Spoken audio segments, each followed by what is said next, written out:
Hello students, welcome back to my YouTube channel Sahrish institute. आज की इस वीडियो में अपना होम साइंस का आगे का चैप्टर कंटिन्यू करने वाले हैं। इसके पहले का अगर आप लोग ने पार्ट देखा होगा तो आप लोग को पता होगा कि हम लोग ने यहाँ तक कंप्लीट किया था। जस्ट यहाँ पे पोटैटो चिप्स के बारे में बताया गया था कि उसके इंग्रेडिएंट्स क्या क्या यूज़ होते हैं, मेथड क्या है इसे बनाने का, है ना। अब यहाँ पर हमें अपने चैप्टर 9 का आगे का टॉपिक कंटिन्यू करना है। सेकंड पॉइंट में यहाँ पे बताया गया है कि पिकलिंग कैसे करते हैं। Basically pickling with salt, spices and oil. तो there will be rarely be any house in India where pickles are not eaten. Recall the pickles that you eat this season. Do you know how salt, spices and oil help in preserving the pickles? We know that every foodstuff has some amount of water in it which help the microorganisms to grow. तो basically यहाँ पे बताया गया है, पहले तो ये बोला है कि भाई इंडिया में, हिंदुस्तान में शायद ही कोई ऐसा घर होगा जहाँ पे अचार नहीं खाया जाता, है ना। हर घर में अचार बनाया जाता है या फिर बाहर से रेडीमेड लेकर आते हैं, हम खाते हैं, है ना। और दूसरा कि दूसरे पैराग्राफ में बताया है कि बेसिकली ये चीज़ है कि हम जो अचार बनाते हैं या बाहर से लेकर आते हैं, हमने ये चीज़ नोटिस करी है, उसमें ऑयल होता है, स्पाइसेस होते हैं, है ना, नमक, मिर्च, मसाला, बहुत तरह की चीज़ें उसमें जो डलती हैं। बेसिकली ये एक तरह की प्रिवेंशन के लिए होता है। टेस्ट तो होता ही होता है, साथ में ये जो भी चीज़ का हम अचार डालते हैं, फॉर एग्ज़ाम्पल हमने आम का अचार डाला तो वो आम जो है उसको हम प्रोटेक्ट करने के लिए उसमें ऑयल और सारे मसाले भर भर के डालते हैं ताकि वो लंबे समय तक चल सके। बहुत सारे अचारों में आपने देखा होगा तेल ऊपर तक तैर रहा होता है। क्यों? क्योंकि इस तरह की जो भी मसाले होते हैं और तेल होता है, ये एयर के कांटेक्ट में उस खाने की चीज़ को, फूड स्टफ़ को नहीं आने देता। तो एयर में बेसिकली माइक्रो ऑर्गेनिज़म्स होते हैं, जैसे कि हमने माइक्रो ऑर्गेनिज़म्स के बारे में पढ़ा था लास्ट चैप्टर में, इसी के वीडियो के टॉपिक में। तो मैंने आप लोगों को लास्ट पार्ट में समझाया था कि माइक्रो ऑर्गेनिज़म का क्या क्या तरीका है, कहाँ पे वो अटैक कर पाते हैं, कहाँ नहीं कर पाते, है ना। तो जहाँ मॉइस्चर होता है, जहाँ पानी होता है, एयर में होता है माइक्रो ऑर्गेनिज़म, तो ऑयल क्या करता है, वो हवा में कांटेक्ट में आने नहीं देता उस फूड स्टफ़ को। आम है, आम का अचार है, तो उस आम को वो ऑयल बचाएगा, ठीक है, हवा के कांटेक्ट में नहीं आने देगा, तो वो आम का अचार जो है लंबे समय तक फिर चलता भी है ना। तो इसीलिए इनकी जो पिकल्स होते हैं, इनकी लाइफ काफ़ी लंबी होती है, 1-2 साल हम लोग रख कर इन्हें खाते हैं। Okay, we know that every food stuff has some amount of water in it. दूसरी चीज़ ये कि हमें ये पता होना चाहिए कि जो भी खाने की चीज़ होती है, चाहे कोई वेजिटेबल हो, फ्रूट्स हो, जितने भी काइंड ऑफ फूड स्टफ़ होते हैं, उसमें कहीं ना कहीं कुछ मॉइस्चर या कुछ अमाउंट ऑफ वाटर जो है होता है। जस्ट एग्जांपल, आलू आप काटते हैं, उसमें मॉइस्चर होता है, पानी पानी सा। प्याज काटते हैं, उसमें भी पानी पानी सा होता है। कोई सब्ज़ी काट लीजिए, फ्रूट्स काट लीजिए, मॉइस्चर, लिक्विडिटी, इस तरह की चीज़ें पहले से उसमें नेचुरली मौजूद होती है। और माइक्रो ऑर्गेनिज़म्स के बारे में आपको पता है कि वो मॉइस्चर में या जहाँ पे लिक्विड होता है, पानी होता है, वहाँ पे अटैक करता है, ग्रो करता है। ओके, तो उसको जो है बेसिकली क्या होता है कि जब हम when salt and spices are added, जब हम सॉल्ट और स्पाइसेस अचार में, आम का ही एग्जांपल लेते हैं, मैंगो है, उसमें कहीं ना कहीं मॉइस्चर है, हमने आम का अचार हमें डालना है तो हम उसमें सॉल्ट, स्पाइसेस वगैरह ऐड करते हैं, तो they draw out the water from the food stuff. तो वो मैंगो में से वो जो मसाले होंगे, वो मसाले उस मॉइस्चर को मैंगो में से एब्जॉर्ब कर लेंगे, ठीक है, और वो चीज़ उनके अंदर भी नहीं रहेगी, वो चीज़ ख़त्म हो जाएगी, उड़ जाएगी, वो कहीं ना कहीं उस अचार में मॉइस्चर नहीं रहेगा, जो कि एक बेनिफिट है। जितना अच्छे तरीके से ड्राई होगा उतना ही लंबा, मतलब बेसिकली वो अचार चलेगा, ठीक है। सो दस micro organisms can not grow. अब वहाँ पे मॉइस्चर नहीं है तो वो माइक्रो ऑर्गेनिज़म्स भी अटैक नहीं कर पाएंगे, ग्रो नहीं हो पाएंगे।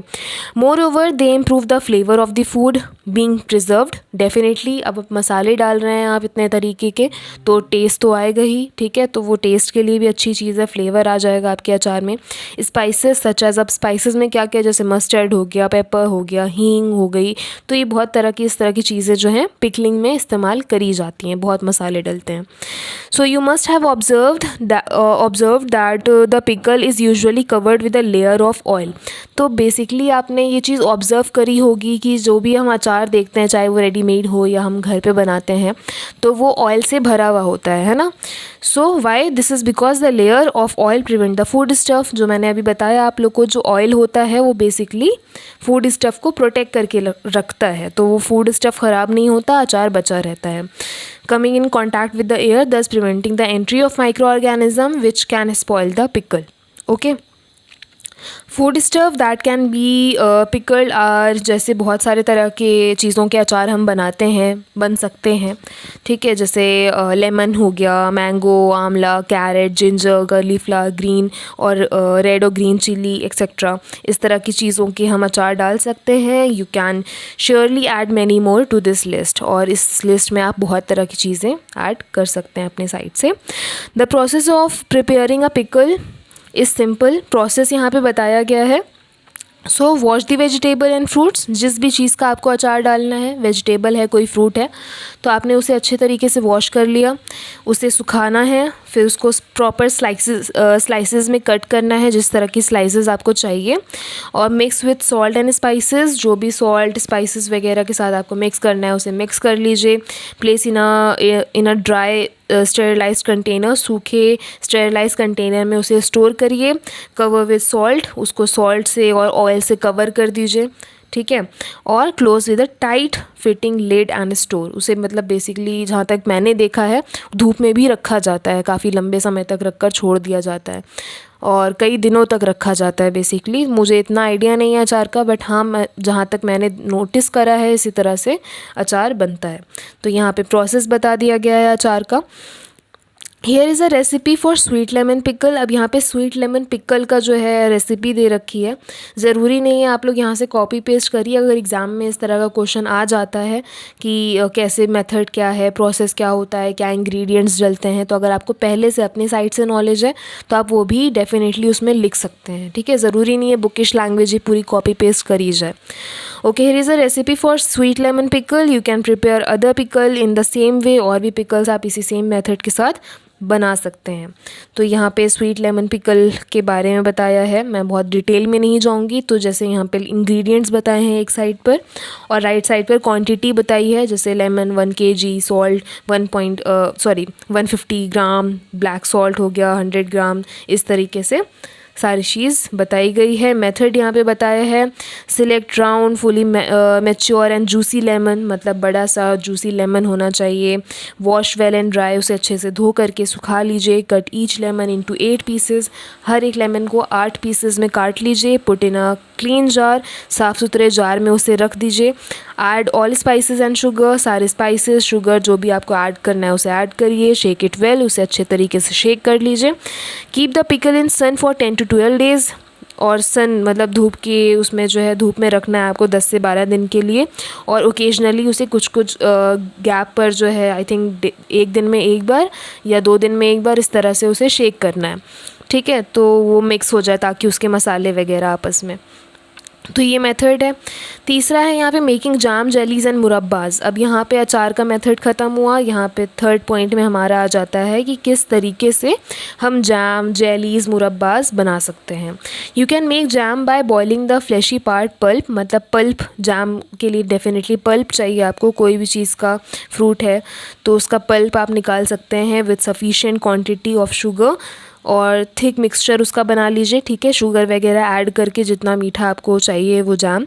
You can make jam with apple, आप एप्पल का जाम बना सकते हैं, mango, papaya, pineapple, raw mango etcetera, इस तरह की चीज़ों का जाम आप इजीली बना सकते हैं।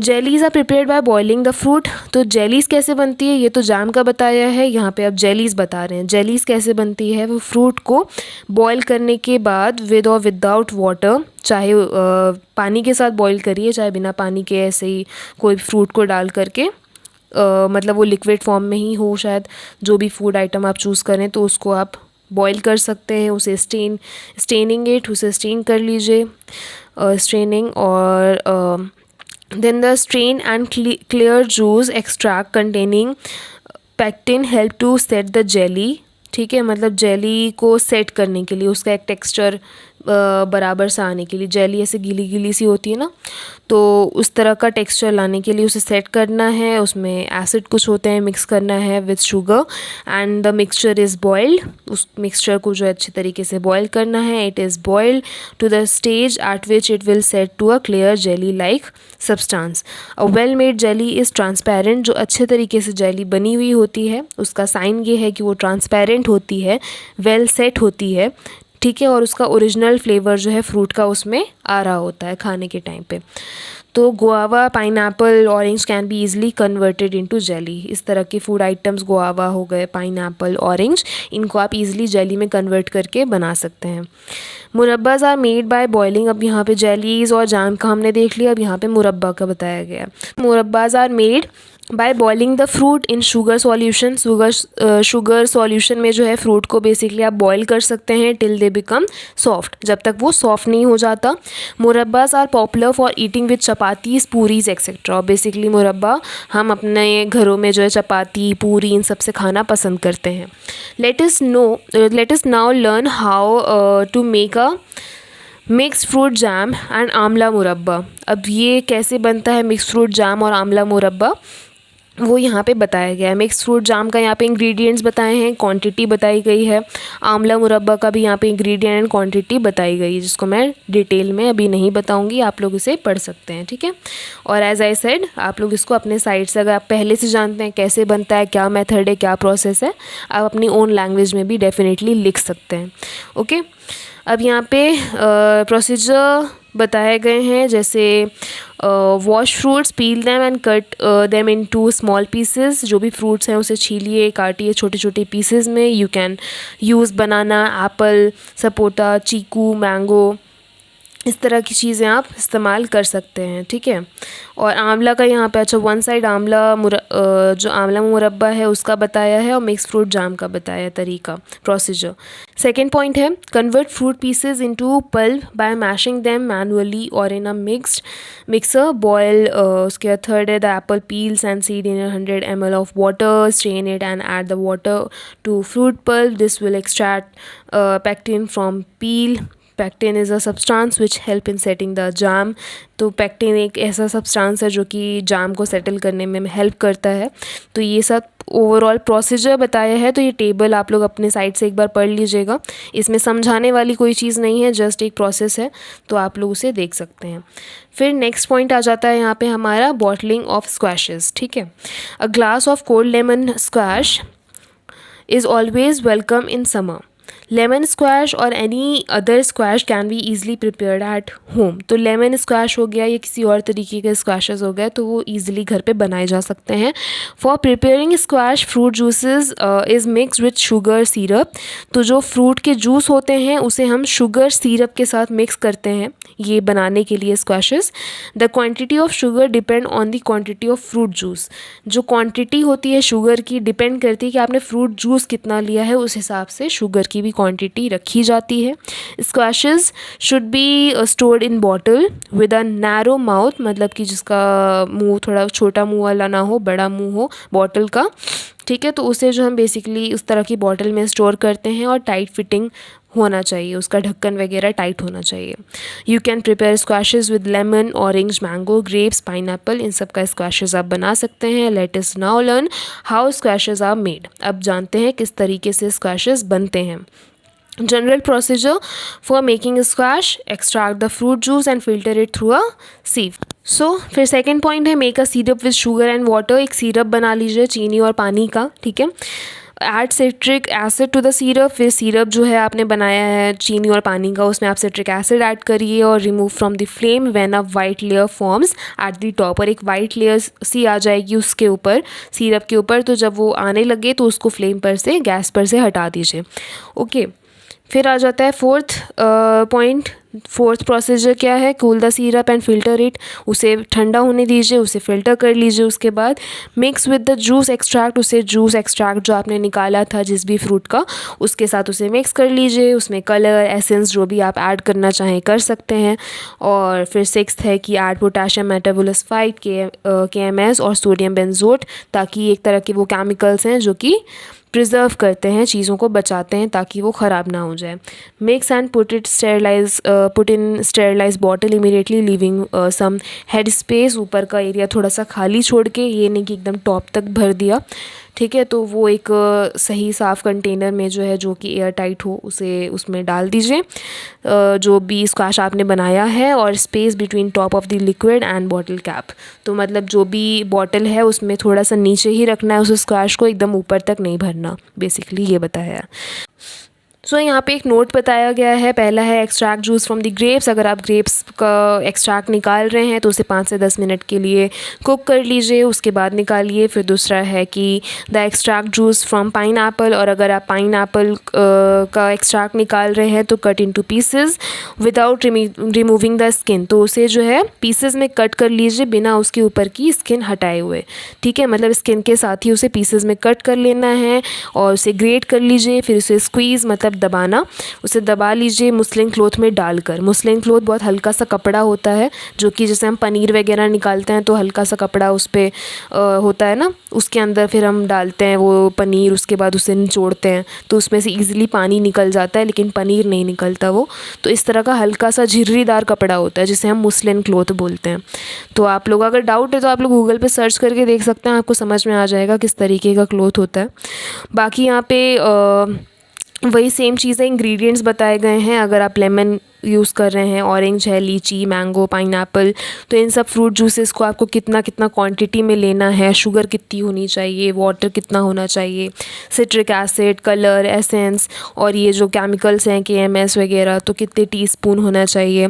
तो वो सारी चीज़ें यहाँ पे बताई गई हैं, उससे आपको आइडिया लग जाएगा। जस्ट फॉर नॉलेज आप लोग इसे पढ़ सकते हैं एक बार। फिर यहाँ पे जो है स्टेरिलाइजेशन ऑफ बॉटल्स के बारे में बताया है। तो बेसिकली किस तरीके से आप अपने बॉटल्स में स्क्वैशेस को डाल के रख सकते हैं, नॉट जस्ट स्क्वैशेस, मेरे हिसाब से और भी जितनी भी तरह की चीज़ें, चाहे आप अचार बना रहे हैं, मुरब्बा हो गया, चटनी हो गई, जाम, जेलीज़, कोई भी चीज़ें हैं, तो आप उसको एक साफ़ सही कंटेनर में उसके हिसाब से लीजिए। अगर कुछ इस तरह की चीज़ें हैं, जाम वगैरह, तो ऑब्वियसली उसका माउथ जो है नैरो होना चाहिए ताकि हम ईज़िली स्पून डाल के उसको निकाल सकें, है ना। तो ये सब बेसिक नॉलेज है जो कि मोस्ट ऑफ़ दी पीपल्स को पता होती है, किस तरह से क्या चीज़ को किस तरह के कंटेनर में रखना है, वही चीज़ बताई गई है। प्लस वो एक तरह से साफ़ सुथरा कंटेनर होना चाहिए, नहीं है तो उसे 20 मिनट यहाँ पे बोला गया है कि like bottle should be left in boiling water. Boiling water में जो है आप उस बॉटल को डाल दीजिए ताकि जैसे जर्म्स वगैरह होते हैं तो वो ख़त्म हो जाएं, है ना, ताकि वो जो भी चीज़ आप उसमें स्टोर करके रख रहे हैं वो ख़राब ना हो। तो वो चीज़ यहाँ पे बताई गई है स्टेरिलाइजेशन ऑफ बॉटल्स में। फिर हमारे यहाँ पे बेसिकली लास्ट पॉइंट है फ्रीजिंग। फ्रीजिंग क्या होता है हमें पता है। Freezing fruits and vegetable in season can be great benefit as they can be available when they are not in season. For example freezing a peas, जैसे मटर होती है तो मटर हम फ्रीज़र में डाल के रखते हैं। फ्रिज अलग चीज़ है, फ्रिज में नहीं, फ्रीज़र जहाँ बर्फ़ जम जाता है ना। तो जस्ट लाइक जैसे मटर हो गई या कोई और भी खाने की चीज़ें हैं तो नॉर्मली हम घरों में देखते हैं हम फ्रीज़र में उसे डाल कर रखते हैं। उससे क्या होता है, फ्रीज़र में जो है चीज़ें ख़राब नहीं होती हैं। ख़राब कैसे नहीं होती वो मैं आपको लास्ट पार्ट में पहले ही बता चुकी हूँ कि माइक्रो ऑर्गेनिज़म जो है ठंडी जगह पे अटैक नहीं कर पाता और हीट में भी अटैक नहीं कर पाता। तो फ्रीज़र में रखी हुई चीज़ें बहुत प्रोटेक्टेड रहती हैं, इसलिए लंबे समय तक चल जाती हैं। तो अगर जैसे मटर है, उसका सीज़न नहीं है लेकिन हमने पहले से उसे स्टोर करके रखा है, या फिर हम रेडीमेड पैकेट वाली मटर लेकर आते हैं, उसे हम फ्रीज़र में डाल के रखते हैं तो वो लंबे समय तक चलती है। Okay, so freezing the peas in winter when they are cheap and good of quality can be of great use in summer। तो मतलब विंटर में जो मटर आती है जो कि चीप होती है, सस्ती होती है, उसे हम तब ख़रीद लें और उसे फ्रीज़र में स्टोर करके रख लें तो हम समर के टाइम पे भी कुछ समय तक उसे इस्तेमाल कर सकते हैं, ठीक है, जब वो एक्सपेंसिव हो जाती है, महंगी हो जाती है मार्केट में। So let us learn how freezing of piece is done. किस तरीके से हम मटर को, पीस मतलब मटर, ठीक है, तो उसे हम किस तरीके से फ्रीज़र में फ्रीज़ करते हैं। फ्रीजिंग ऑफ पीस, तो select fresh tender peas and shell them. उसे पहले तो अच्छी फ्रेश जब उसका सीज़न हो तब उसे लेकर आइए, उसे छीलिए, ठीक है, और उसे रख लीजिए। Take sufficient water to complete immerse the peas, उसे सफिशिएंट वाटर में थोड़ी देर के लिए डुबा दीजिए। ऐड 10 ग्राम ऑफ सॉल्ट, उसमें 10 ग्राम ऑफ सॉल्ट ऐड कर लीजिए for every 1 litre of water and boil, उसे बॉयल कर लीजिए। After peas to be to the boiling water, उसमें अच्छा बॉइलिंग वाटर अलग से बॉयल करना है, उसमें फिर मटर डालनी है और लीव फॉर 2 मिनट्स, 2 मिनट के लिए जो उसे उसी में छोड़ दीजिए। फिर उसे ड्रेन कर लीजिए, ठंडा कर लीजिए। Pack in small polythene bag, फिर एक साफ स्मॉल पॉलीथिन बैग में वो सारी मटर डाल दीजिए। Remove air by pressing and seal the bag, और उसमें हवा नहीं रहनी चाहिए पॉलीथिन बैग में। चाहे आपके पास अगर कुछ ऐसा इक्विपमेंट है जिससे आप उसमें हवा उसकी निकाल सकते हैं पैकेट में से, या फिर उसे दबा करके उसके अंदर जो एयर मौजूद है उसे निकाल दीजिए, हवा उसमें नहीं जमा रहनी चाहिए। This is done so that the micro organism remain in the packet. ये इसलिए किया जा रहा है क्योंकि हमें पता है हवा में माइक्रो ऑर्गेनिज्म होते हैं, और अगर वो पॉलीथिन में हवा भरी रहेगी तो माइक्रो ऑर्गेनिज्म भी उसी में है, तो मटर ख़राब हो जाएगी। इसीलिए उसमें से हवा एकदम निकाल देना है और पॉलीथिन को टाइटली बांध कर रख देना है, ठीक है। Place the packet in the freezer, फिर उस पैकेट को फ्रीज़र में डाल दीजिए। You can also freeze cauliflower, beans, carrot, capsicum, lady finger, green chana, corn, spinach, methi etcetera. तो ये जो आइटम्स बताए गए हैं, इस तरह के आइटम्स भी आप इसी तरह से फ्रीज़ कर सकते हैं। In the same way a temperature of 18 degree Celsius is recommended. 18 degree Celsius जो है एटलीस्ट होना चाहिए फ्रोज़न फूड के लिए, ठीक है। वो टेम्परेचर एटलीस्ट हो उसका, ताकि वो अच्छे तरीके से फ्रोज़न रहें और प्रोटेक्टेड रहें। The period duration which the food can be stored successfully varies the food and store temperature. तो मतलब ये खाने की चीज़ें जो है लंबे समय तक चल सकें, तो वो टेम्परेचर भी यहाँ पे काफ़ी बड़ा रोल निभाता है कि टेम्परेचर ऐसा होना चाहिए कि उसमें बर्फ़ जमी रहे और वो प्रोटेक्टेड रहे, ठीक है, और ईज़िली हम उसे निकाल भी सकें, क्योंकि कई बार होता है फ्रीज़र में जम जाती हैं वो चीज़ें। मटर है, उसका पैकेट एकदम फंस जाता है, तो हम बेलन से तो पता नहीं क्या क्या उस चीज़ से तोड़ के बर्फ़ तोड़ के उसे निकाल रहे होते हैं। तो इतना भी नहीं कि हाँ लाइक वो एकदम निकल के यूज़ करने लायक ही ना रहे, है ना। तो वो सारी चीज़ें बेसिकली हमने इस चैप्टर में पढ़ा कि क्या कैसे हम उसे प्रोटेक्ट कर सकते हैं खाने की चीज़ों को, ठीक है, चाहे वो हीट में हो, फ्रीज़र में हो, या टेम्परेचर कैसा होना चाहिए। ओवरऑल जो जो हमने पढ़ा यहाँ पे आप एट द एंड देखते हैं, जैसे कि नीड है, importance of food preservation based on क्या क्या चीज़ें थी, हमने प्रिंसिपल्स ऑफ फूड प्रिजर्वेशन पढ़ा, हाउस होल्ड मेथड पढ़े फूड प्रिजर्वेशन के, है ना, और drying, pickling, making jam, jellies, मुरब्बास पढ़ा, बॉटलिंग, स्क्वैशेस के बारे में पढ़ा, फ्रीजिंग के बारे में पढ़ा।